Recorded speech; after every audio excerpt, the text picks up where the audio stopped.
حبايبي احنا بصي بسكوتة هي لسه جديدة وبعد كده بسكوتة هي لسه جديدة دقيق وبيض زيت وربع كوباية سكر يا حبايبي يا حمولين. بقول لكم هنحط بتاع ده كل البيت بس المضرب كويس لغاية معانا بالشكل ده كويس. زيت حطينا البيضة والسكر ولسه عندي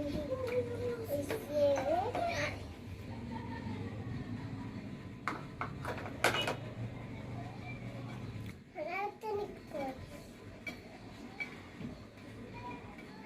عند الثمانية نقلب كويس. بعد كده هنحط كيس البودر اللايق والبتاع ده بالدقيق ونشيل المضرب. نبدأ نلم الحاجات اللي احنا حاطينها هنعمل عشان ما تطلعش معانا البسكويت. انا بس نلمهم مع بعض كده عشان يطلع بسكوت احلى في الدنيا.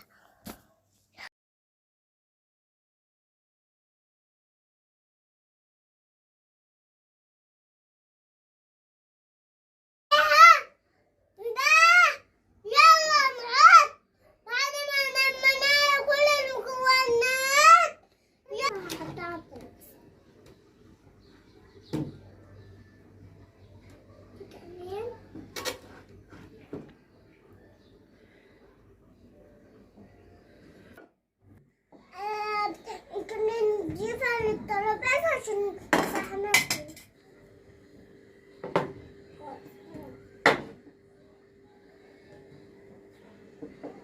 على الأشياء ولا ده ولا ده.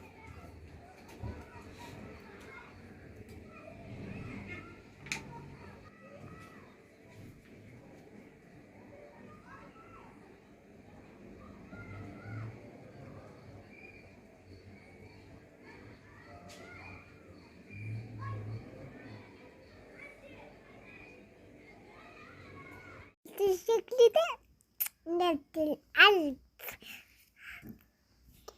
الشكل ده نعمله بس أنا بحب شكل القلب. أنا بحب شكل القلب عشان أنا كده عملت في رأيهم في شكل القلب تحفة.